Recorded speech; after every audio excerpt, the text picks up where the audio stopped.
Hello everyone, I welcome again to all of you in my BEd tutorial classes success in teaching field. जैसे कि आप जानते हैं कि हम लोग डिस्कस कर रहे हैं बीएड के कंप्लीट कोर्स को एक क्रैश कोर्स की तरह से, और यहाँ पर रिसेंटली हम लोग डिस्कस कर रहे हैं टीचिंग एंड लर्निंग, जो बीएड का आपका तीसरा पेपर है, जिसको हिंदी में क्या बोलेंगे, शिक्षण एवं अधिगम क्या होता है, उसको हम लोग डिस्कस कर रहे हैं। 3 यूनिट हमने डिस्कस कर लिया है, अब जो है आपका चौथा यूनिट है, जिसमें कि आज का जो हमारा टॉपिक होगा वो टॉपिक है आपका टीचर्स प्रोफेशनल आइडेंटिटी, जिसको हिंदी में बोलेंगे शिक्षक की वृत्ति पहचान यानी कि व्यावसायिक पहचान क्या होती है। अब इसके कॉन्सेप्ट को समझिए कि टीचर्स प्रोफेशनल आइडेंटिटी का क्या मतलब होता है। जैसे कि हम बोलेंगे कि फार्मर प्रोफेशनल आइडेंटिटी क्या होगा, फार्मिंग करना, खेती करना, अच्छी उपज उगाना। इसी तरीके से क्या कहेंगे हम लोग, क्या कहते हैं, पुलिस ऑफिसर की प्रोफेशनल आइडेंटिटी क्या होगी, जैसे कि जनता को रक्षा देना, जैसे कि जनता को क्या कहते हैं, सिक्योरिटी देना, जनता की क्या कहते हैं, क्या करना, रखवाली करना, ये उनका प्रोफेशनल आइडेंटिटी है। इसी तरीके से टीचर्स की प्रोफेशनल आइडेंटिटी क्या होगी, उनको हम लोग डिस्कस करेंगे आज। तो टीचर्स की प्रोफेशनल आइडेंटिटी में सबसे पहले ये कहा जाता है कि एक टीचर को क्या होना चाहिए, आइडियलिस्टिक होना चाहिए, यानी कि आदर्शवाद होना चाहिए। अब ये आदर्शवाद और आइडियलिस्टिक क्या होता है, आइडियलिस्टिक थ्योरी क्या है। आइडियलिस्टिक थ्योरी ये है कि आइडियलिस्टिक थ्योरी ये मानते हैं कि दुनिया में जितने प्रकार की भी नॉलेज है, दुनिया में जितने प्रकार की भी ज्ञान है, वो सारा का सारा ज्ञान अगर आइडियाज के बेस पर है तो वही ज्ञान आपका रियल नॉलेज है। समझे, अगर आइडियाज के बेस पर है तो वो रियल नॉलेज है, वही मूल्य ज्ञान है। ठीक है ना। तो आइडियलिस्टिक ये मानता है कि जितने आइडियाज के बिहाफ पर आपके नॉलेज गेन करेंगे, आइडियाज के बिहाफ पर जितने नॉलेज आप एक्वायर करेंगे, वही सारे नॉलेज क्या होगा, वैल्यूएबल होगा, क्या कहते हैं, रियल नॉलेज होगा। इतना समझ में आ गया आइडियलिस्टिक क्या होता है। तो आदर्शवाद ये कहते हैं, आइडियलिस्टिक ये कहते हैं कि टीचर्स को एक सेल्फ रियलाइजेशन होना चाहिए। टीचर को कैसा होना चाहिए, सेल्फ रियलाइजेशन। उसकी आइडेंटिकल प्रोफेशन क्या है कि उसके अंदर सेल्फ रियलाइजेशन, यानी वो खुद की क्षमताओं को समझता हो। गॉड ने उसको जो क्वालिटीज दी है, उस क्वालिटीज को वो सेल्फ रियलाइजेशन करता हो, अच्छे तरीके से समझता हो, तभी एक टीचर बच्चों की सेल्फ रियलाइजेशन को भी समझ सकता है। ठीक है। उसके अलावा ये भी कह सकते हैं कि टीचर को क्या होना चाहिए, प्रैक्टिकल होना चाहिए, यानी कि कोई भी चीज है वो करके दिखाए। इस तरीके नहीं कि बातों बातों में उसने अपनी चीजें खत्म कर दी, बल्कि नहीं, वो करके दिखाए इस तरीके से। उसके बाद ये कहा जाता है कि लाइफ स्टाइल, यानी कि लाइफ में जो भी स्टाइल है, जो भी सिचुएशन है, हर सिचुएशन को उसको हैंडल करना आना चाहिए। उसके अलावा आदर्शवाद क्या कहते हैं कि ट्रूथफुलनेस होनी चाहिए, टीचर के अंदर सच्चाई होना चाहिए, हर तरीके में उसकी जो सच्चाई है वो झलकती होनी चाहिए, ये कहते हैं। कल्चरल डेवलपमेंट की बात करते हैं कि टीचर के अंदर में जो होता है ना, ट्रेडिशन दिखाई देना चाहिए, संस्कृति उसके अंदर में दिखाई देना चाहिए। उसके अलावा कहता है realisation of holy life. Holy life का क्या मतलब होता है, हॉली लाइफ का मतलब होता है कि जैसे जो स्पिरिचुअलिटी, यानी कि टीचर की एक गरिमा होती है, टीचर की एक डिग्निटी होती है, टीचर को वो कभी नहीं खोना चाहिए। उसके अलावा क्या कहता है आदर्शवाद, आदर्शवाद ये कहता है कि सोशल एस्पेक्ट ऑफ पर्सनालिटी, यानी कि सोसाइटी आपकी पर्सनालिटी से एक जो है ऑब्जर्वेशन रखता है, एक क्या कहते हैं, एस्पेक्ट रखता है, तो उस एस्पेक्ट को आपको कभी नहीं खोना है। जैसे कि आप टीचर है, तो टीचर होने के बिहाफ पर आप सिर्फ स्कूल में ही टीचर बन के नहीं रहेंगे, बल्कि सोसाइटी में निकलेंगे तो सोसाइटी में जो भी प्रॉब्लम है उसका भी सोल्यूशन करेंगे। और जिस तरीके से आपकी पर्सनालिटी है, वो पर्सनालिटी आपको सोसाइटी में भी दिखाई देना चाहिए स्कूल के अलावा। इतना समझ में आया आदर्शवाद क्या कहते हैं। इस आदर्शवाद के अकॉर्डिंग एक बात, एक नाम और है, फ्रोबेल। फ्रोबेल एक साइकोलॉजिस्ट है, इसमें अच्छे से समझ में आएगा। देखिए, फ्रोबेल एक साइकोलॉजिस्ट है, FROEBEL। फ्रोबेल एक साइकोलॉजिस्ट है। ये क्या मानते हैं, ये मानते हैं कि school is very beautiful garden. School जो है वो बहुत खूबसूरत सा एक गार्डन है, जिसमें से जो बच्चा होता है ना, वो बच्चा बहुत ही सॉफ्ट और बहुत ही कोमल पौधा है। बच्चा उसमें क्या है, school is very beautiful garden. अब जो उसमें बच्चा है, बच्चा, वो जो गार्डन है आपका, जिसे बागीचा बोलते हैं, है ना, बागीचा बोलते हैं, उसमें वो जो बच्चा है ना, बहुत ही ब्यूटीफुल, बहुत ही कोमल, बहुत ही सॉफ्ट क्या है, वो पौधा है, वो बच्चा, वो पौधा है, बहुत ही कोमल पौधा है। और उसमें टीचर का क्या रोल होता है, टीचर उसका क्या है, गार्डनर है, यानी कि माली है, जो देख रेख करेगा, जो बच्चे को बताएगा बच्चे ये गलत रास्ता है, ये सही रास्ता है, बच्चे झूठ नहीं बोलना चाहिए, बच्चे इस तरीके से चलो, बच्चा वो क्या कहते हैं कि गलत हैबिट को नहीं अपनाओ, ये सारी चीजें जो कहेगा वो कौन कहेगा, एक टीचर कहेगा। जिस तरीके से आप जानते हैं कि जीन पियाजे बच्चे को क्या कहता है, बच्चे को ये कहता है कि बच्चा जो होता है ना, बच्चा एक नन्हा साइंटिस्ट होता है। तो कहने का मतलब है कि बच्चा तो है वो, लेकिन वो एक साइंटिस्ट भी है, यानी कि वो एक कोमल सा पौधा है, और आप एक गार्डनर हो। उसकी जो ट्रीटमेंट है, उसका जो बिहेवियर है, आपके ऊपर डिपेंड करता है कि आप उसको किस तरीके से बनाते हो। तो समझ में आया कि आइडियलिस्टिक थ्योरी जो है वो ये कहता है कि टीचर टीचर अपने बिहेवियर से, टीचर अपने कर्तव्य से, टीचर अपने गुड हैबिट से, टीचर अपनी मोरालिटी से क्या कर सकता है, बच्चों के नेचर को प्रभावित कर सकता है, अफेक्टेड कर सकता है। इतना समझ में आया कि आइडियलिस्टिक थ्योरी क्या कहता है? तो आइडियलिस्टिक थ्योरी में 3 भागों में क्या कहते हैं, इसके एलिमेंट को बांटा जाता है। इसको कितने एलिमेंट में बांटा जाता है? आइडियलिस्टिक, यहां देख सकते हैं आप, यहां आइडियलिस्टिक क्वालिटीज ऑफ टीचर, यानी कि शिक्षक के आदर्शवादी गुण क्या होते हैं, आदर्शवादी गुण कौन कौन से होने चाहिए एक टीचर के अंदर में, वो यहां पर 3 भागों में बांट करके समझाते हैं कि टीचर के अंदर में ये गुण बहुत कंपलसरी है, ये होना ही चाहिए। ठीक है, पहला होता है आपका एम जॉब्स, यानी कि लक्ष्य परक क्रिया। लक्ष्य परक क्रिया जो अध्यापक को अपने व्यवसाय संबंधित अपनाने होते हैं, यानी कि जो अध्यापक को अपने व्यवसाय यानी कि प्रोफेशनल संबंधित अपनाने होते हैं। कौन से अपनाने होते हैं? टीचिंग एंड लर्निंग अपनाने होते हैं। तो टीचिंग लर्निंग में यह कहा जाता है कि टीचर अगर खाली ये कह दे कि मेरा जो कर्तव्य है, मेरा जो प्रोफेशनल आइडेंटिटी है सिर्फ पढ़ाना है, 1 घंटे का क्लास है सिर्फ उतना है, उसके बाद अगर आप सिलेबस की बात करो तो सिर्फ सिलेबस कंप्लीट कराना है, तो ये नहीं है उसका। एम जॉब्स का मतलब होता है, एम जॉब्स का मतलब ये होता है कि वो क्या करे, लॉजिकली कनेक्ट विद जॉब, यानी कि आप इस तरीके से पढ़ाओ कि उसका जो परिणाम है ना, वो परिणाम निकल के आ जाए। आप ऐसा नहीं करो कि मैंने तो सिलेबस कंप्लीट करा दिया, बच्चे तो मेरा तो क्लास खत्म हो गया, मैं क्यों जवाब दूं आपको, अगर कुछ पूछ रहा है बच्चा तो क्या बोला कि आ जाना आप क्लास में, क्लास के टाइम में पूछना, ऐसा नहीं है। आप जो पढ़ा रहे हो ना, उसके परिणाम के बिहाफ पर उसको कोरिलेट करके, लॉजिकली तरीके से कोरिलेट करके पढ़ाओ, तब ये कहा जाता है एम जॉब्स, यानी कि लक्ष्य परक। आप उसके जो परिणाम है, उसके लक्ष्य है, उसके जो उद्देश्य है पढ़ाने के, उसको समझ के पढ़ोगे, तो कहने का मतलब है ओवरऑल डेवलपमेंट कराओगे आप बच्चों का। बच्चों में जो उद्देश्य है, उसका जो परिणाम है पढ़ाने का, उसका ओवरऑल डेवलपमेंट कराओगे, जिसे कहते हैं सर्वांगीण विकास। सिर्फ ये कह करके आप छुटकारा नहीं पा सकते हो, टीचर ये छुटकारा नहीं पा सकता है कि मेरी क्लास खत्म हो गई या फिर मेरा सिलेबस कंप्लीट हो गया, ये नहीं। आप उसको क्या करोगे, परिणाम निकाल के लाओगे। जैसे कि लर्निंग क्या होता है, चेंजिंग इन बिहेवियर। लर्निंग वो होता है जो चेंजिंग इन बिहेवियर करे, यानी कि आपके बिहेवियर में परिणाम दिखना चाहिए। तो ये पहला पॉइंट हो गया एम जॉब। उसके बाद होता है आपका स्किल जॉब, यानी कि दक्षता परक क्रिया। दक्षता परक क्रिया में क्या होता है कि टीचर जो होता है ना, टीचर एक जो है इसको पढ़ाने का शॉप खोल के नहीं रखा है टीचर ने इस पढ़ाने का दुकान खोल के नहीं रखा है, बल्कि टीचर क्या है कि वो हर तरह की स्किल जो होती है, स्किल जॉब की क्या मतलब होता है, हर तरह की जो स्किल होती है, चाहे वो पढ़ाने का स्किल हो, चाहे वो क्या कहते हैं बात करने का स्किल हो, चाहे वो लाइफ में लाइफ स्टाइल का स्किल हो, तो जिस तरह की भी स्किल है ना, हर तरह की स्किल को डेवलप करना ही क्या कहलाता है, प्रोफेशनल ऑफ आइडेंटिटी। टीचर की प्रोफेशनल आइडेंटिटी ये कहता है कि एवरी टाइप ऑफ स्किल को डेवलप करना। आप ऐसा नहीं कहो कि मेरा जो पढ़ाने का कर्तव्य था मैंने पूरा कर दिया, मेरा सिलेबस कंप्लीट कराने का कर्तव्य था मैंने पूरा करा दिया, नहीं, बल्कि जो बच्चे की जो स्किल है ना, हर तरह की स्किल, अगर कोई सिचुएशन होता है उसमें स्किल को डेवलप करना कि उस सिचुएशन को कैसे हैंडल करेगा। तो कहने का मतलब है सेकंड में क्या होता है, स्किल जॉब का मतलब होता है दक्षता परक। आप उसके स्किल को समझो और स्किल को डेवलप करो। तीसरा पॉइंट होता है आपका रोल जॉब्स, यानी कि कार्य परक। कार्य परक में क्या होता है कि बच्चा जो है ना, क्या कहते हैं, टीचर जो होते हैं वो टीचर क्या समझते हैं, टीचर ये समझते हैं कि उसकी जो दौड़ होती है ना, वो सिर्फ क्लास तक होती है, यानी कि सिर्फ क्लास तक ही सीमित है ना, उसके अलावा उसके कोई रोल नहीं है। लेकिन उसके अलावा क्या कहा जाता है कि टीचर का रोल सिर्फ क्लास तक नहीं है, बल्कि टीचर का रोल यानी कि बच्चों से भी बाहर है, यानी कि बच्चों को हर टाइम में किस तरीके से पढ़ाना है, किस तरीके से समझाना है, उसके प्रॉब्लम को किस तरीके से सॉल्व करना है, किस तरीके से प्लानिंग करनी है हमारे सिलेबस के अकॉर्डिंग, किस तरीके से हम प्लानिंग करके अपने सिलेबस को कंप्लीट कर सकते हैं, है ना। प्लानिंग मेकिंग होना चाहिए, टीचर को क्या होना चाहिए, एक प्लानिंग मेकर होना चाहिए। उसके अलावा जितने भी एजुकेशनल इवेंट होते हैं वो कराना चाहिए। उसके बाद क्वालिटी ऑफ कम्युनिकेशन उसके अंदर में होना चाहिए। उसके बाद क्या कह सकते हैं, फिजिकल डेवलपमेंट किस तरीके से कराया जाएगा, है ना, कल्चरल डेवलपमेंट किस तरीके से कराया जाएगा, ये सारी चीजें उसके अंदर में गुण होना चाहिए। अगर ये गुण नहीं है उनके अंदर में गुण नहीं है, तो ये टीचर्स प्रोफेशनल आइडेंटिटी नहीं माना जाएगा। तो ये 3 चीजें थी जिसमें ये कहा जाता है कि टीचर के अंदर में ये क्वालिटीज तो होना ही चाहिए, ठीक है ना। तो यहां पर जो मैंने आपको ये दिया है ना, ये जो कॉन्सेप्ट मैंने बनाया है, ये जो पूरा लेक्चर मैंने आपके लिए फ्रेम किया है, ये लेक्चर आपके एग्जाम के पॉइंट ऑफ व्यू से बहुत इंपॉर्टेंट है। क्योंकि अगर आप एग्जाम के पॉइंट ऑफ व्यू से इसमें लिखेंगे, मेरे लेक्चर को सुनेंगे,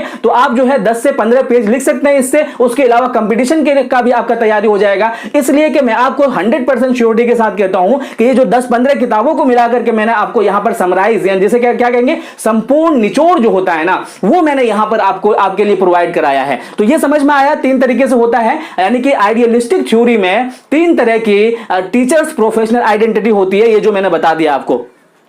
उसके बाद दूसरी भी क्वालिटीज होनी चाहिए टीचर के अंदर में, सिर्फ इतनी क्वालिटीज तो नहीं माना जाएगा ना। उसके बाद होता है आपका some others profession of teachers, यानी कि टीचर्स के और दूसरे प्रोफेशन क्या क्या होना चाहिए, वो इस तरह से बात करते हैं। ये कहते हैं कि क्वालिटीज ऑफ कम्युनिकेशन, यानी कि संप्रेषण का गुण होना चाहिए। कुछ टीचर इस तरीके से होते हैं कि कुछ बातें बोलते हैं उनके मुंह में रह जाती है, कुछ बातें बाहर ही नहीं निकल पाती है। कुछ बातें इस तरीके से बोलते हैं, जैसे कुछ टीचर होते हैं ना, आए पढ़ाने के लिए, उनकी आवाज बस 2 ही 3 4 बच्चे सुन पा रहे हैं, बाकी पीछे के बच्चे सुन ही नहीं पा रहे हैं। तो आपका संप्रेषण अगर अच्छे से नहीं होता है, कम्युनिकेशन ही अच्छे से नहीं होता है आपका, तो आपकी प्रोफेशनल आइडेंटिटी में तो वीकनेस पाया गया ना। तो आपका क्या होना चाहिए, प्रोफेशनल आइडेंटिटी में ये होना चाहिए कि आपको good speaker, good listener, good reader होना चाहिए, और लॉर्डली तरीके से आप किस तरीके से पढ़ा सकते हो, ये आपका प्रोफेशनल टीचर प्रोफेशनल आइडेंटिटी में आएगा। कि क्वालिटीज ऑफ कम्युनिकेशन, यानी कि क्वालिटीज के बिहाफ पर आप बोलोगे कि बच्चा जो है सुनते ही घोल करके उसको पी ले। ये होता है ना, कुछ टीचर कहते हैं कि उस टीचर ने तो, उन्होंने तो क्या किया, मुझे जो घोल के पिला दिया, इतना अच्छा पढ़ाया, ठीक है ना।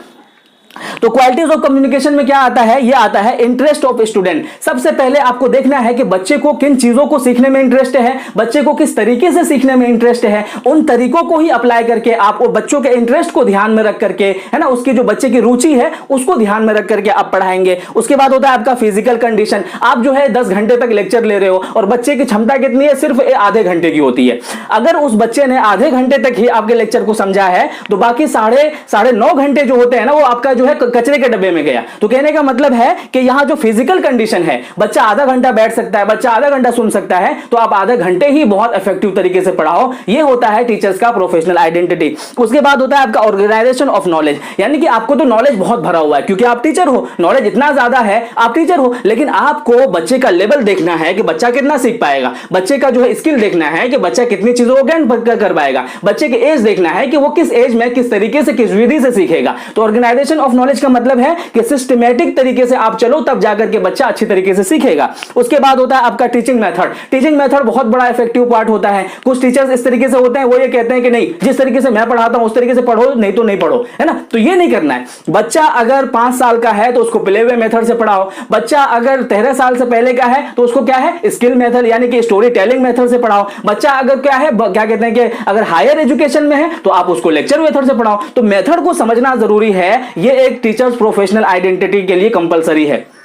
इतना समझ में आया। अब समझिए स्किल क्वालिटीज इन टीचर्स, यानी कि स्किल क्वालिटीज इन टीचर के अकॉर्डिंग क्या क्या होगा, इसी तरीके से आपको लिखना है कि स्किल के बिहाफ पर, स्किल के यहां पर क्या देखा आपने, यहां पर देखा आपने जॉब के बिहाफ, स्किल एम के बिहाफ पर, रोल के बिहाफ पर क्या क्या होगा। यहां पर स्किल के बिहाफ पर कौन कौन सी क्वालिटीज एक टीचर के अंदर में होना चाहिए उसको समझिए। स्किल के बिहाफ पर यह कहते हैं कि मास्टरी इन सब्जेक्ट मैटर, जो सब्जेक्ट टीचर पढ़ा रहे हैं उसमें एकदम मास्टरी होना चाहिए। हर तरीके से वो टीचर पढ़ के वो जानते हैं कि बच्चा किसी तरीके से भी इसको सीखना चाहेगा, क्वेश्चन करेगा, तो आपको एकदम कर्तव्य है कि आपको उसका आंसर देना है। क्यों? क्योंकि आपको अपने सब्जेक्ट में मास्टरी होना चाहिए, चाहे बच्चा कैसे भी सीखना चाहे। उसके बाद होता है आपका हैप्पीनेस। अब ऐसा नहीं है कि आप आए पढ़ाने के लिए, घर का गुस्सा आपके ऊपर है, आपको सैलरी नहीं मिली है, आपने बच्चों को जाकर के डांट दिया और ये कहा कि मुंह बना करके रखा, आज मेरा मूड ऑफ है, आज मेरा पढ़ाने नहीं, ऐसा नहीं। आप जो है, भले कितना दुख है, आप बच्चों के सामने हंसते हुए जाओ, आप बच्चों को हंसाते रहो, ये नहीं कि आप उसको बोर करके पढ़ाओ, वो बच्चा कभी भी नहीं सीखेगा। हैप्पीनेस आपका टीचर्स प्रोफेशनल आइडेंटिटी में आता है।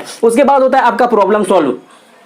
बच्चे की प्रॉब्लम तो बहुत सारी है ना। आप ये कहते हो कि बच्चे, अगर आप एजुकेशन से रिलेटेड प्रॉब्लम है वो सॉल्व करूंगा, नहीं बाकी नहीं करूंगा। अगर बच्चा किताब लेकर के नहीं आता है तो आप क्या कहते हो, ए बच्चे आप तो बहुत गंदे हो, आप तो सीख ही नहीं सकते, लाइफ में कुछ बन ही नहीं सकते। आपने ऐसा क्यों किया, क्यों डांटा उसको? आपने जाना कि वो बेचारा गरीब हो सकता है, आपने जाना कि वो बच्चा जो है उसको क्या कहते हैं किताबें नहीं मिली होंगी। आपने ऐसे नहीं करना है, आप उसकी प्रॉब्लम को सॉल्व करना है। अगर उस बच्चे के पास किताब नहीं है तो आप संस्था से कोरिलेट हो जाए, आप जाकर के उसकी फैमिली के उससे मिले और पूछें कि क्या प्रॉब्लम है, बच्चे के पास किताब क्यों नहीं है, और आप किताब दिलाएं उसको। तो ये है आपको क्या है, स्किल होनी चाहिए। ये प्रोफेशनल टीचर प्रोफेशनल आइडेंटिटी है। उसके बाद होता है आपका कंसिडरेशन। कंसिडरेशन में क्या आता है, वेलफेयर ऑफ अदर, यानी कि आपका व्यवहार बहुत अच्छा होना चाहिए दूसरे के प्रति। ऐसा नहीं है कि आपने जो है अपना ऐसा व्यवहार बना के रखा अपने क्लास में कि बच्चा जो है आपसे कुछ पूछना ही नहीं चाहता है, जानता भी है कि मैं कुछ पूछूंगा, लेकिन वो बच्चा क्या कहता है कि पूछूंगा तो मुझे डांट देंगे, बेइज्जत कर देंगे, खड़ा कर देंगे, तो वो बच्चा पूछता ही नहीं। ऐसा नहीं करना करना है, कंसीडर होकर के रहना है कि बच्चा जिन चीजों को सीखना चाहता है, जिन बातों को सुनना चाहता है, उस तरीके से आपको पढ़ाना है। This is the teachers professional identity. उसके बाद होता है आपका सिंपैथी ऑफ अदर्स, यानी कि sympathy of for the students. आप सिंपैथी होना चाहिए, आप रहम दिल बनोगे, बच्चे के लिए कभी हार्ड वर्कर नहीं बनोगे। एक टाइम था जब बच्चों को, मैंने वो ऐसा टाइम देखा है कि बच्चों को क्या है, पिलर में बांध करके, जंजीर में बांध करके मारते थे, है ना। तो ये अच्छा है कि अच्छे अच्छे साइकोलॉजिस्ट ने अच्छी अच्छी थ्योरी दी और फिर लोगों को क्या है, लोगों को जानवर से, एनिमल से इंसान बनाया, टीचर्स को एनिमल से इंसान बनाया, क्योंकि वो क्या करते थे, सिर्फ मारना ही समझते थे। अपना वो टाइम याद करो जबकि बच्चे जो है अपने परिणाम यानी रिजल्ट के नाम से सुसाइड कर लेते थे। तो ये आपको कभी नहीं करना है। सिंपैथी फॉर स्टूडेंट्स हमेशा बन के रहना है। बच्चे ने जो पूछा, जिस तरीके से पूछा, वो बच्चा है, उसको गधा मत बोलो, क्योंकि जब आप, जिंदगी क्या है, जिंदगी जब आपको जीना आ गया, समझ में आ गया, तभी ना है। अब आपके बच्चे को कहते हो गधा है, आप भी कभी इस तरह से थे, आप भी कभी बच्चे थे। ये नहीं करना है, प्रॉब्लम सोल्वर बनना है, चाहे वो एजुकेशन से रिलेटेड हो, चाहे बच्चे की लाइफ से रिलेटेड हो। उसके बाद होता है आपका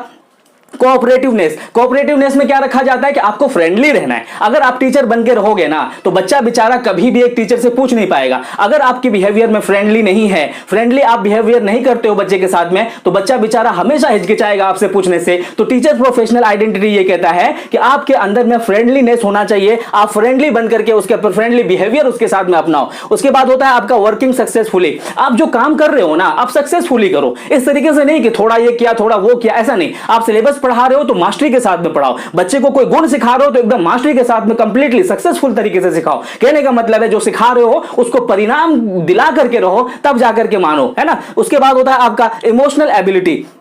इमोशनल एबिलिटी का क्या मतलब होता है, बच्चे की लाइफ में हर तरह की इमोशन आती रहती है। अब इमोशनल एबिलिटी के मतलब ये होता है कि बच्चा अगर किसी प्रॉब्लम को लेकर के बहुत इमोशन हो गया, तो आपको उसका जो इमोशनल ट्रबल है, इमोशनल प्रॉब्लम जो है, उसको आपको समझना है। सपोज दैट कि हर बच्चे के पास किताब है, बच्चा जो है किताब नहीं ला पा रहा है, तो उसके इमोशन को समझो ना। वो मे भी कि उसके, वो बेचारा गरीब है, उसकी किताबें किसी ने चुरा ली है, तो उसकी जो प्रॉब्लम की, जो इमोशन की जो प्रॉब्लम है ना, उसकी जो ट्रबल है, उसको समझो और उसका सोल्यूशन करने के लिए सोचो। Understanding the reality of problem का मतलब है कि उसकी रियलिटी जो है, उसकी भावनाओं के पीछे जो रियलिटी है, उसकी प्रॉब्लम के पीछे जो रियलिटी है, टीचर को इस चीज को समझना और परखना जरूरी है। उसके बाद होता है आपका एथिकलनेस, यानी कि नैतिकता पूर्ण होना चाहिए। नैतिकता पूर्ण में क्या होता है, यानी कि एक टीचर का एक गुड नेचर होना चाहिए। नेचर इस तरीके से हो कि बच्चे को आप इतना भा जाओ कि बच्चा हर चीज आपसे शेयर करे, हर प्रॉब्लम को शेयर करे और हर तरह की सिचुएशन को आपके साथ में शेयर करे, ताकि बच्चे को आप परख सको, मनोवैज्ञानिकली तरीके से आप उसको समझ सको। उसके बाद होता है आपका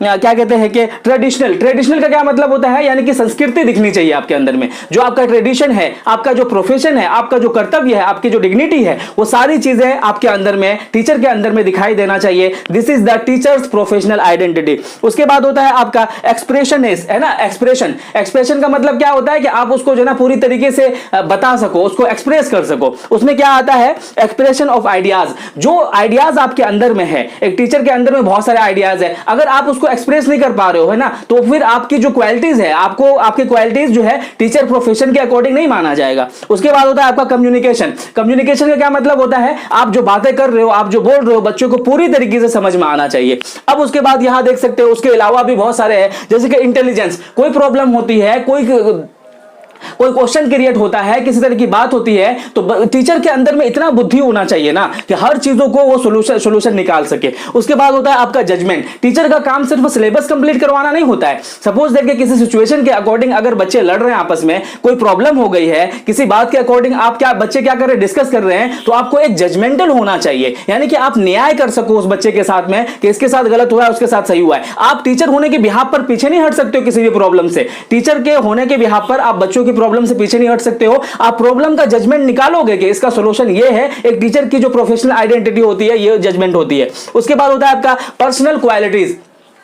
आपकी पर्सनल क्वालिटीज भी है कुछ, अगर वो पर्सनल क्वालिटीज आपकी नहीं दिखाई देती है। सपोज दैट मैं अगर टीचर हूं, एक टीचर होने के बिहाफ पर आप सिर्फ स्कूल में क्या करते हो, टीचर बने रहते हो, बाहर निकलते हो तो क्या होता है, बड़ा सा चैन पहन लेते हो, पैंट फटा हुआ पूरा पहन लेते हो। तो ये जो पर्सनल क्वालिटीज है ना, आपको टाई के साथ होना चाहिए, एक क्लीननेस होना चाहिए, एक खूबसूरत तरीके से दिखना चाहिए, है ना। आपका जो चेहरे पर है वो क्या है, एक स्माइल दिखना चाहिए। तो ये जो पर्सनल आइडेंटिटीज होती है ना टीचर के अंदर में, ये होना कंपलसरी है। अगर ये नहीं होगा तो बच्चा आपसे अफेक्टेड नहीं होगा, होगा, अब बच्चा आपसे प्रभावित बिल्कुल नहीं होगा। उसके बाद होता है आपका ट्रूथनेस, है ना, ट्रूथफुलनेस। ट्रूथफुलनेस का मतलब है जितनी भी बातें करोगे लाइफ में सब सच्चाई के बिहाफ पर होगा, कुछ भी झूठ नहीं बोलोगे, क्योंकि बच्चा बेचारा जो है कोरा स्लेट है, वो बच्चा अगर ये सारी चीजें सुनेगा तो वो भी झूठा बन जाएगा, है ना। उसके बाद क्या होगा आपका रिसोर्सफुलनेस। रिसोर्सफुलनेस का मतलब ये होता है कि टीचर बच्चे ने सवाल किया कि सर हमको जो है ना किताब नहीं समझ में आ रही है, सर हमको जो है ना इसका जो कोरिलेशन समझ में नहीं आ रहा है, सर ये जो कोर्स करेंगे इसके बाद हमको क्या नौकरी मिलेगी, सर क्या होगा। तो अगर इस तरह का क्वेश्चन करता है ना, तो एक टीचर को इतना रिसोर्सफुल होना चाहिए ना कि वो हर बातों को हर तरीके से जवाब दे सके। सपोज दैट बच्चा अगर पूछता है सर किताब, तो आप कहोगे कि हाँ बच्चे इतनी सारी किताबें हैं मार्केट में और ये आपके लिए अच्छा है। उस बच्चा पूछता है सर नौकरी, आप बोलोगे कि हाँ बच्चे आप इस तरीके से पढ़ो, आप इस उद्देश्य को लेकर के पढ़ो तो आपको नौकरी भी, हर चीजों को आपका ज्ञान देना है, यानी कि रिसोर्सफुलनेस होना चाहिए एक टीचर को। उसके बाद होता है आपका फिजिकल एनर्जी, यानी कि एक टीचर को ना एक मरा हुआ नहीं होना चाहिए, जाके गए और इस तरीके से आपकी आवाज ही नहीं निकल रही है, आप कुछ बोल ही नहीं पा रहे हो, तो बच्चा किस तरीके से सीखेगा। ये आपका टीचर प्रोफेशनल नहीं है। टीचर प्रोफेशनल ये है कि आपको फिजिकल एकदम फिट रहना है, फिजिकल तरीके से एकदम पूरी तरीके से प्रभावित तरीके से पढ़ाना है, तो ये है आपका टीचर्स प्रोफेशनल आइडेंटिटी। उसके बाद जो है ना अलग अलग तरीकों से इसको बांटा हुआ है, तो यहां पर हम देख सकते हैं classification on the basis of trades level. Trades level यानी कि बिहेवियर के बिहाफ पर, यानी कि उसके जो आदत के बिहाफ पर जो बांटा गया है वो 3 भागों में बांटा गया है। पहला होता है आपका प्राइमरी लेवल, यानी कि इसको क्या बोलेंगे, प्रथम स्तर। प्रथम स्तर में टीचर के अंदर में बच्चों के ट्रेड यानी कि बिहेवियर के बिहाफ पर कौन कौन सी आदतें, कौन कौन से प्रोफेशन उसके अंदर में होना चाहिए।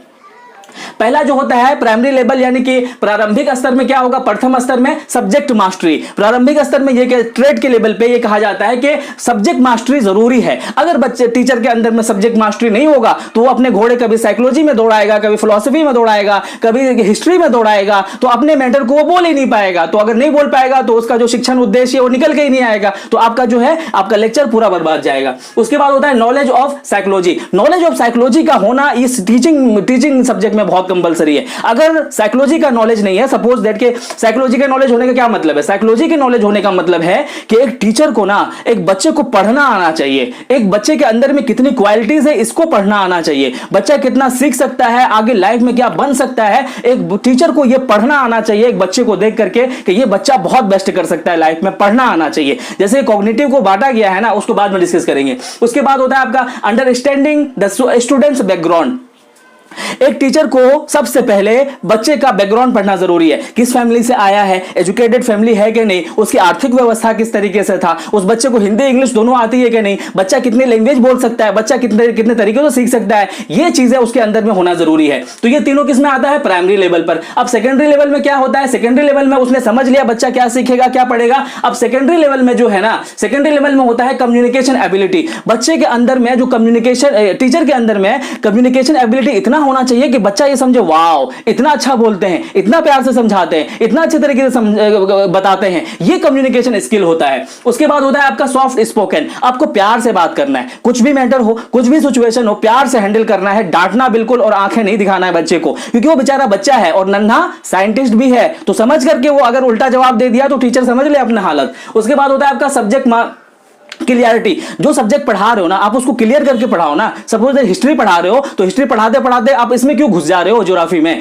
ज्योग्राफी पढ़ाते पढ़ाते सिविक्स में क्यों घुस जा रहे हो, तो सब्जेक्ट क्लियरिटी होना बहुत जरूरी है। उसके बाद होता है आपका ब्रीफ एंड समरी। ब्रीफ का क्या मतलब है, कोई मैटर इस तरीके से आया कि ब्रीफ क्या कहते हैं, समराइज होकर के नहीं समझा बच्चे ने, तो बच्चे ने क्या कहा सर ब्रीफली बताओ, तो आप ब्रीफ होकर के उसको समझाओ। और कोई मैटर इस तरीके से आप ब्रीफली बोले जा रहे हो, बच्चे ने क्या कहा सर समराइज करके बताओ ना इसका क्या हुआ, इसका मतलब, उसको भी कर सको, यानी क्वालिटीज होनी चाहिए आपके अंदर। तो ये था आपका सेकेंडरी। थर्ड में क्या आता है, थर्ड लेवल यानी कि तृतीय स्तर में क्या आता है कि गाइडेंस एंड काउंसलिंग। एक टीचर ने समझ लिया पहले बच्चे को, दूसरे लेवल में पढ़ा दिया बच्चे को, अब जो है ना वो बताएगा गाइडेंस एंड काउंसलिंग करके, यानी कि मार्गदर्शन, परामर्श एवं मार्गदर्शन, यानी कि वो गाइडेंस करेगा कि बच्चे तुम इस तरह से करोगे तो बहुत अच्छा करोगे, बच्चे इसके बाद तुम ये कोर्स करोगे तो बहुत अच्छा करोगे, यानी लाइफ के हर सिचुएशन को गाइडेंस के थ्रू से, काउंसलिंग के थ्रू से आपको सॉल्व करना है। उसके बाद होता है आपका different human relationship. Different human relationship को बहुत समझना जरूरी है, क्योंकि बच्चे के अंदर जो मेंटालिटी होती है ना वो बहुत डिफरेंट होता है दूसरों से, तो ये डिफरेंट जो थॉट है ना बच्चों का उसको समझना बहुत जरूरी है। उसके बाद होता है रिलेशनशिप एबिलिटी,